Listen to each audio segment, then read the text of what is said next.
ভাবুন তো, পৃথিবীর মানচিত্রে এক ছোট্ট দ্বীপ তাইওয়ান। আয়তনে বাংলাদেশের অর্ধেকও নয়, কিন্তু গুরুত্ব বিশাল। 1970-এর দশকে তাইওয়ান ছিল সাধারণ কৃষিভিত্তিক অর্থনীতি, কিন্তু সময়ের সাথে তারা প্রযুক্তি আর বাণিজ্যে এমন সাফল্য গড়ল যা এখন পুরো বিশ্ব নির্ভর করছে তাদের উপর। আজ তাইওয়ান রপ্তানি নির্ভর অর্থনীতির প্রতীক। তাদের ট্রেড জিডিপি এর 140%-এরও বেশি। 2021 সালে বাণিজ্যের পরিমাণ ছুঁয়েছিল প্রায় $650 বিলিয়ন। সবচেয়ে বড় চমক লুকিয়ে আছে মাইক্রোচিপ। আপনার ফোন, ল্যাপটপ, গাড়ি, এমনকি এয়ারক্রাফট সব জায়গায় ব্যবহৃত চিপের প্রায় 60% তৈরি হয় তাইওয়ানে। আর উন্নত চিপ তার 90% নিয়ন্ত্রণ করছে কেবল তারাই। এই কারণেই বিশ্বের সবচেয়ে বড় সেমিকন্ডাক্টর কোম্পানি TSMC আজ তাইওয়ানের মুকুট। কিন্তু শুধু অর্থনীতি নয়, ভূ রাজনীতিতেও তাইওয়ান এক হটস্পট।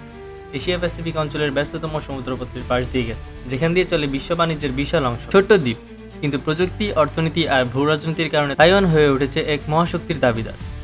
তাইওয়ান, যাকে বলা হয় আধুনিক বিশ্বের নীরব শক্তি।